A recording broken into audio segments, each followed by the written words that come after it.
Hello everyone. आज का topic अपना रहेगा क्लास 11th का यूनिट 6 हमारी चल रही है। और इसका जो टॉपिक है वो है एस्केप वेलोसिटी। ठीक है, देखो अक्सर क्या होता है कि जैसे हमारे पास मान लो कोई बॉल हो गई है। ठीक है, इस बॉल को हमने किसी वेलोसिटी से ऊपर फेंक दिया और कुछ देर बाद ये जो बॉडी है ये नीचे आके गिर जाती है। ऐसे ही हमने क्या किया, कुछ और फोर्स लगा दिया इस बॉडी के ऊपर। ठीक है, ज्यादा फोर्स लगाया तो ये और हाइट तक चली गई इसमें, और फिर ये नीचे गिर गई। ठीक है, ऐसे ही हम बार बार करते रहते हैं और बॉडी जो है नीचे गिर जाती है। हम ऐसा फोर्स लगाएं कि जो बॉडी है वो नीचे ही नहीं आए, यानी वो ऊपर ही रह जाए। तो ऐसी वेलोसिटी हम दे दे इस बॉडी को कि जो ग्रेविटेशनल फील्ड है अर्थ का, जो ग्रेविटेशनल फोर्स है, उस फोर्स से ये बॉडी बाहर हो जाए। तो उस वेलोसिटी को, उस मिनिमम वेलोसिटी को हम क्या कहेंगे, एस्केप वेलोसिटी कहेंगे।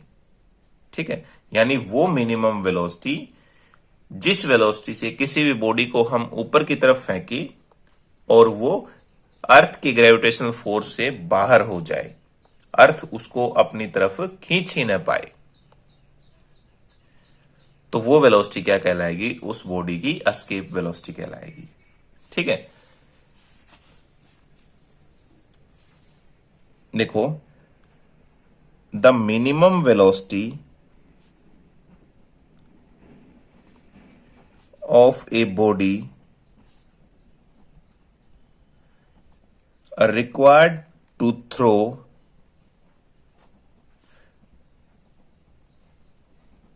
vertically upward so that it just escapes from gravitational force of earth. ठीक है, जो ग्रेविटेशनल फोर्स है अर्थ का, उससे ये बॉडी बाहर हो जाए, तो उस वेलोसिटी को हम कहेंगे एस्केप वेलोसिटी। इसका जो यूज किया जाता है एस्केप वेलोसिटी का, सैटेलाइट लॉन्चिंग के अंदर यूज किया जाता है। जैसे हम सैटेलाइट लॉन्च करते हैं तो अर्थ का जो सरफेस होता है, अर्थ के सरफेस से उस सैटेलाइट को मिनिमम वेलोसिटी दी जाती है। वो मिनिमम वेलोसिटी जिस वेलोसिटी से जो सैटेलाइट है वो अर्थ के ग्रेविटेशनल फोर्स से एस्केप हो जाता, बाहर हो जाता है। ठीक है, अगर वो वेलोसिटी उसको न दी जाए तो वो वापिस आकर गिर जाएगा। तो देखते हैं वो मिनिमम वेलोसिटी कितनी होती है जिस वेलोसिटी से किसी बॉडी को हम फेंकें और वो अर्थ के ग्रेविटेशनल फोर्स से बाहर हो जाए। तो इसकी एक्सप्रेशन है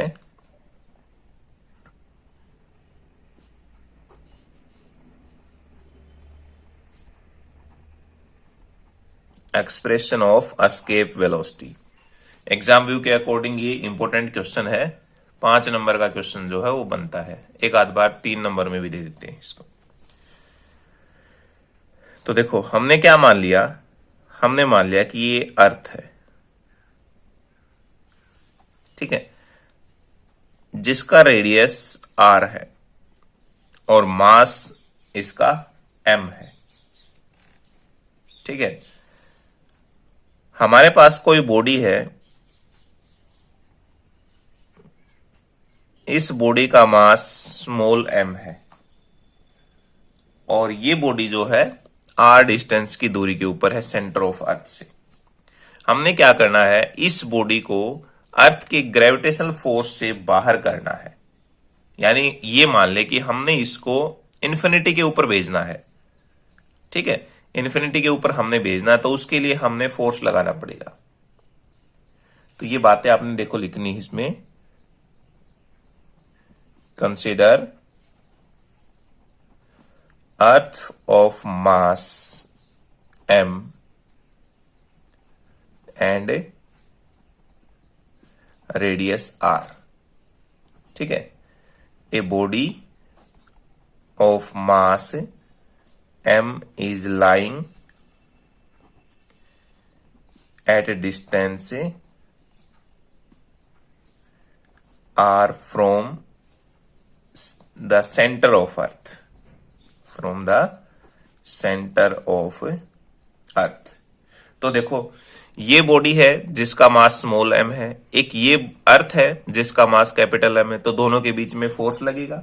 ठीक है, so gravitational force between earth and body, तो कितना हो जाएगा दोनों के बीच में gravitational force? F is equal to G capital M small m by r square, क्योंकि डिस्टेंस इनके बीच का ये क्या लिया हमने, स्मॉल r लिया है। ठीक है, अब वो वर्क डन निकालना है जब इस बॉडी को अर्थ सरफेस से हम इन्फिनिटी के ऊपर भेज देते हैं। यहां मान लिया हमने इसको इन्फिनिटी के ऊपर भेजना है। ठीक है, तो इसके लिए हमने कितना वर्क डन करना पड़ेगा? तो देखो,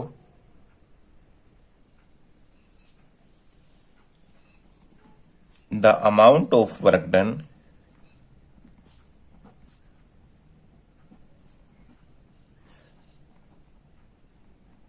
required to throw a body from earth surface to infinity। Earth surface से हमने इस बॉडी को इन्फिनिटी के ऊपर भेजना है। ठीक है, तो उसके लिए कितना वर्क डन हो जाएगा? तो मान लिया पहले हमने यहां से इसको इस पॉइंट के ऊपर भेजा।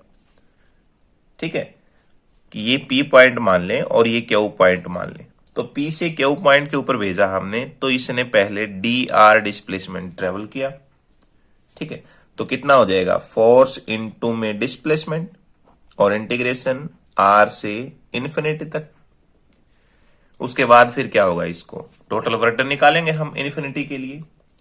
तो फोर्स की वैल्यू है, यहां पुट कर देते हैं इसमें, r से इन्फिनिटी तक लिमिट है g capital M small m by r square और इनटू में dr हो जाएगा। जो कांस्टेंट है उसको बाहर ले लेते हैं। कांस्टेंट क्या क्या है? g capital M small m और आर स्क्वायर। ठीक है, r यही लेना है, सेम हमने यहां पर ये वाली r, जो ये डिस्टेंस हो गया। तो यहां से g capital M small m, ये कांस्टेंट है, ये r रेडियस ऑफ अर्थ है, ये तो कांस्टेंट है, लेकिन ये वाला r वेरिएबल है क्योंकि ये r जो है चेंज हो रहा है। ठीक है, तो यहां क्या हो जाएगा, 1 बाय आर स्क्वायर इंटू में dr हो जाएगा। ठीक है, तो W is equal to G capital M small m, इस r को ऊपर लेके जाओ तो क्या हो जाएगा, इसकी पावर -2 हो जाएगी इंटू में dr, और लिमिट है r से इन्फिनिटी के ऊपर। ठीक है, जब हम इंटीग्रेशन सोल्व करते हैं तो क्या करते हैं, पावर के अंदर एक ऐड कर देते हैं और वही नीचे आ जाएगा आपका। तो r की पावर -2 + 1 डिवाइड बाई -2 और +1, और यहां से dr इसके साथ खत्म हो जाएगा और लिमिट दूसरी साइड आ जाएगी, r से इन्फिनिटी के ऊपर आ जाएगी। ठीक है, तो जब ऐसा इंटीग्रेशन हमारा सोल्व हो जाता है तो हम क्या करते हैं, अपर लिमिट माइनस से लोअर लिमिट, यानी g capital M small m, ये हो जाएगा। यहां पर पहले देखो r की पावर क्या है, -2 + 1, यानी r की पावर -1 बच गया, और नीचे क्या होगा, -1, और ये हो जाएगा r से इन्फिनिटी के ऊपर। अब r की पावर -1 है, इसको हम नीचे लेके आएंगे तो क्या हो जाएगा, r की पावर +1, लेकिन एक ऑलरेडी -1 पहले है, तो क्या हो जाएगा, g capital M small m 1 by r, और ये माइनस का हो जाएगा, r से लेकर इन्फिनिटी के ऊपर हो जाएगा। अब क्या करेंगे हम, अपर लिमिट माइनस से लोअर लिमिट पुट करेंगे। तो देखो W is equal to G capital M small m, इसकी जगह पर एक बार अपर लिमिट यानी -1 बाई इन्फिनिटी, और minus lower limit -1 by r put करेंगे। ठीक है, तो 1 बाई जो इन्फिनिटी है वो हमारे पास क्या हो जाएगा, 0 हो जाएगा। ठीक है, और ये माइनस लोअर लिमिट करेंगे तो माइनस माइनस जी क्या हो जाएगा, प्लस हो जाएगा। G capital M small M, ये जीरो हो गया, सिर्फ क्या बच गया आपके पास से, आर बच गया। तो ये वर्क डन आ गया जो हमने इस बॉडी को इन्फिनिटी पर फेंकने के लिए किया है। ठीक है, अब इसको हमने जैसे ऊपर फेंका है तो इसकी कुछ वेलोसिटी भी होगी। ठीक है, तो वो मान लिया हमने, if VE is escape velocity,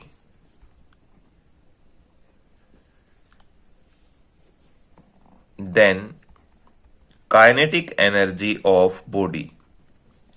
तो देखो हमने एस्केप वेलोसिटी दी है तो इसकी काइनेटिक एनर्जी भी होगी, और काइनेटिक एनर्जी किसके बराबर, हाफ एम वी ई का स्क्वायर। तो जो वर्क डन हमने किया है वो वर्क डन काइनेटिक एनर्जी की फॉर्म के अंदर स्टोर हो जाएगा। ठीक है, ये हमारे पास से दो हो जाएगी equation. The amount of work done on a body is converted into kinetic energy. ठीक है, ये वर्क डन जो है काइनेटिक एनर्जी की फॉर्म के अंदर कन्वर्ट हो गया। तो फर्स्ट इक्वेशन और सेकंड इक्वेशन को यहां से कंपेयर कर देते हैं। तो ये हमने इनको कंपेयर कर दिया, यहां से वी का स्क्वायर इसको एक तरफ कर लिया, दूसरी टर्म इधर चली जाएगी, एम से एम कैंसिल आउट हो जाएगा। ठीक है, ये टू डिवाइड में है तो दूसरी साइड जाकर मल्टीप्लाई में हो जाएगा, that is 2gm by are हो जाएगा। ठीक है, और इसको हम कैसे लिख सकते हैं, वीई की वैल्यू चाहिए हमें तो अंडर रूट आ जाएगा 2gm बाई आर हो जाएगा। ठीक है, अब हम क्या करते हैं, आर से ही मल्टीप्लाई करवा देते हैं और आर से ही गुणा करवा देते हैं। ठीक है, तो नीचे क्या हो जाएगा, आर और आर, आर स्क्वायर, तो वीई किसके बराबर हो जाएगा, under root 2gm r divide by क्या हो जाएगा, आर स्क्वायर। तो जो gm बाई आर है, हमें पता है कि स्मॉल g जो होता है वो gm बाई आर स्क्वायर होता है, ये टर्म होती है। तो इसकी जगह पर हम क्या लिख सकते हैं, स्मॉल जी लिख सकते हैं। तो वीई किसके बराबर हो जाएगा यहां पर, अंडर रूट 2g आर के बराबर। ये हमारे पास से एस्केप वेलोसिटी हो जाएगी। ठीक है, जो बॉडी की हो जाएगी वो क्या होगी, अंडर रूट 2g/r। अब यदि मान लें कि जो रो है वो हमारे पास से मीन डेंसिटी है, मीन डेंसिटी ऑफ अर्थ रो हमने मान ली, तो इसका मास कितना हो जाएगा, क्योंकि डेंसिटी होती है मास अपॉन वॉल्यूम, और रो अगर निकालोगे, मास निकालोगे तो क्या हो जाएगा, रो इंटू वॉल्यूम। और रो आपके एज इट इज, वॉल्यूम क्या होती है, 4/3 पाई आर क्यूब रो हो जाएगी। ठीक है, अब ये जो वैल्यू है हम इस इक्वेशन में पुट कर देते हैं, यहां जो हमने निकाली थी। तो ये क्या हो जाएगा, VE is equal to under root 2gm divide by r. ठीक है, इस m की जगह हमने क्या पुट करना है, ये वैल्यू पुट करनी है। तो क्या हो जाएगा यहां पर 4/3 पाई आर क्यूब रो हो जाएगा। ये इक्वेशन ले रहा हूं मैं सिर्फ यहां वाली, ये आर से मल्टीप्लाई आर से डिवाइड हमने बाद में किया है, ये इक्वेशन यहां पर m की वैल्यू पुट की है। ठीक है, तो ये क्या हो जाएगा, v is equal to r से एक आर कैंसिल आउट हो जाएगा। ठीक है, 4 दूनी 8 हो जाएगा ये, तो 8g pi are square rho, और डिवाइड कितना हो गया, 3 हो गया। ठीक है, यदि हमारे पास डेंसिटी का रोल हो इसमें तो एस्केप वेलोसिटी हमारे पास से ये हो जाएगी। ठीक है, इनसे यहां से क्या कंक्लूजन निकलता है कि escape velocity mass of body के ऊपर डिपेंड नहीं करती। ठीक है, इस इक्वेशन से इस इक्वेशन से हमने देखा तो it is clearly the escape velocity does not depend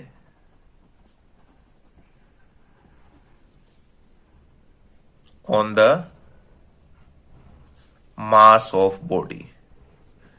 यानी जो बॉडी है कितनी ही हैवी हो, हमारे पास कितना ही ज्यादा मास हो, जिस बॉडी को हमने ग्रेविटेशनल फील्ड से या ग्रेविटेशनल फोर्स से हमने बाहर करना है अर्थ के, तो बॉडी का मास कितना ही हो ये बॉडी के ऊपर डिपेंड नहीं करती। ठीक है, तो अब देखते हैं वो वैल्यू कितनी होती है। ये जो इक्वेशन है इसके अंदर देखो, यहां से अगर कैलकुलेट करें तो VE इज इक्वल टू √2, जी की वैल्यू हमारे पास क्या होती है 9.8 मीटर पर सेकेंड स्क्वायर, और रेडियस ऑफ अर्थ की बात करें तो 6.4 10⁶ मीटर होता है। ठीक है, इसको जब कैलकुलेट करेंगे तो VE इज इक्वल टू आ जाएगा 11.2 इंटू में 10⁻³ मीटर पर सेकेंड। ठीक है, और इसको किलोमीटर में अगर करेंगे हम तो क्या आ जाएगा हमारे पास से 11.2 किलोमीटर पर सेकेंड। ये हमारे पास से एस्केप वेलोसिटी हो जाएगी बॉडी की। यानी हम किसी भी बॉडी को, ठीक है, अगर 11.2 किलोमीटर पर सेकंड से हम फेंकें तो वो अर्थ की ग्रेविटेशनल फील्ड से वो बाहर हो जाएगी, ग्रेविटेशनल फोर्स से। ठीक है, तो 11.2 किलोमीटर पर सेकंड यानी एक सेकंड के अंदर हमने क्या करना है 11.2 किलोमीटर उसको फेंकना है इस वेलोसिटी से। ठीक है, ऐसे ही जैसे देखे हम अलग अलग प्लेनेट की अलग अलग एस्केप वेलोसिटी होती है। जैसे मान लो मून की बात करें तो मून के ऊपर होती है एस्केप वेलोसिटी 2.3 किलोमीटर पर सेकेंड। ठीक है, ऐसे ही मरकरी की देखें तो उसकी एस्केप वेलोसिटी है 4.28 किलोमीटर पर सेकेंड। अर्थ की आपको बता दी। जुपिटर की देखें तो वो है 60 किलोमीटर पर सेकेंड, और अगर सन की बात करें तो वो है 618 किलोमीटर पर सेकेंड। ठीक है, तो इस तरह से ये डिफरेंट प्लेनेट की डिफरेंट एस्केप वेलोसिटी होती है। तो ये टॉपिक आपके लिए बहुत इंपॉर्टेंट टॉपिक था, इसको आपने अच्छे से करना है। ठीक है, कोई भी अगर प्रॉब्लम आती है तो वो आप कमेंट बॉक्स में जरूर लिखें, और यदि चैनल को आपने अब तक सब्सक्राइब नहीं किया है तो आप चैनल को जरूर सब्सक्राइब करें, अपने दोस्तों को भी कहें सब्सक्राइब करने के लिए। Thank you.